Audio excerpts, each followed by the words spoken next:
Should biblical counselors use diagnostic labels? Well, that's a very good question. Before I answer it, I need to describe where that term comes from and how they're used in counseling. Diagnostic labels come from a book called the Diagnostic Statistics Manual, a DSM is how it's abbreviated.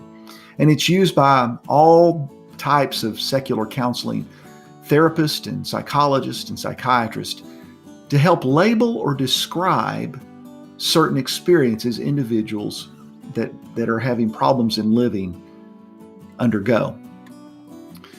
What does the DSM do? Well, here's what you have to understand. The DSM describes behaviors that tend to cluster together, and it attempts to put labels on those clusters of behaviors. So if you say someone has bipolar disorder, then there are a cluster of behaviors that typically gather around this person, or this person currently acts out or uses as you're observing them. And so the DSM, or the diagnostic label, then serves as a shorthand to describe that list of behaviors that individuals with that affliction tend to demonstrate. So, should the biblical counselor use them? Well, it's okay to understand them. And here's why. They can be helpful, but they're not the answer. Diagnostic labels help biblical counselors communicate with non-biblical counselors or secular practitioners. It's a shorthand. It's a verbal shorthand where everybody knows what everybody's talking about.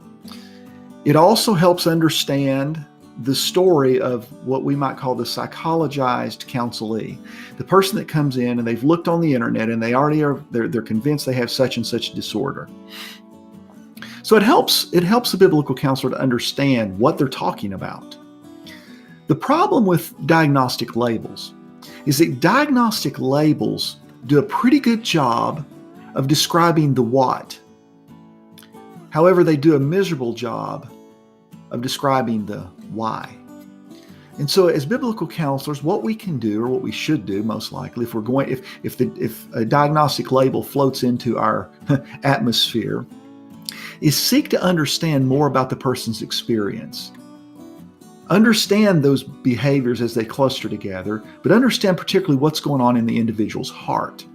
As we do that, then we can climb underneath that label and we can go deeper, and we can translate that label into biblical terminology. I'll give you an example. If you look at the diagnostic label, obsessive compulsive disorder, there's a whole list. It's a certain experience that individuals who struggle with this undergo, but it simply is a form of fear. It's in the family of fear. So as good biblical counselors, we listen closely to the person's experience. We understand where they struggle as far as their OCD is concerned. But when we're really seeking to address heart change, we look underneath that label and we look at the biblical concept of fear. And from that understanding of the concept of fear as it's biblically defined and determined, we can create a treatment plan which speaks to the symptoms, helps the individual face their fears, and then helps them experience Christ in a newer, deeper, richer way as they deal with this thing they've been calling OCD. That's not the only way to use it, but that's a good way to use it. So in conclusion, I would say that it's okay to be familiar with diagnostic labels, but don't stop there, because diagnostic labels are really good to explain what or describe what. They don't explain why. I hope this has been helpful. If you've enjoyed this, please hit the like button and subscribe down below.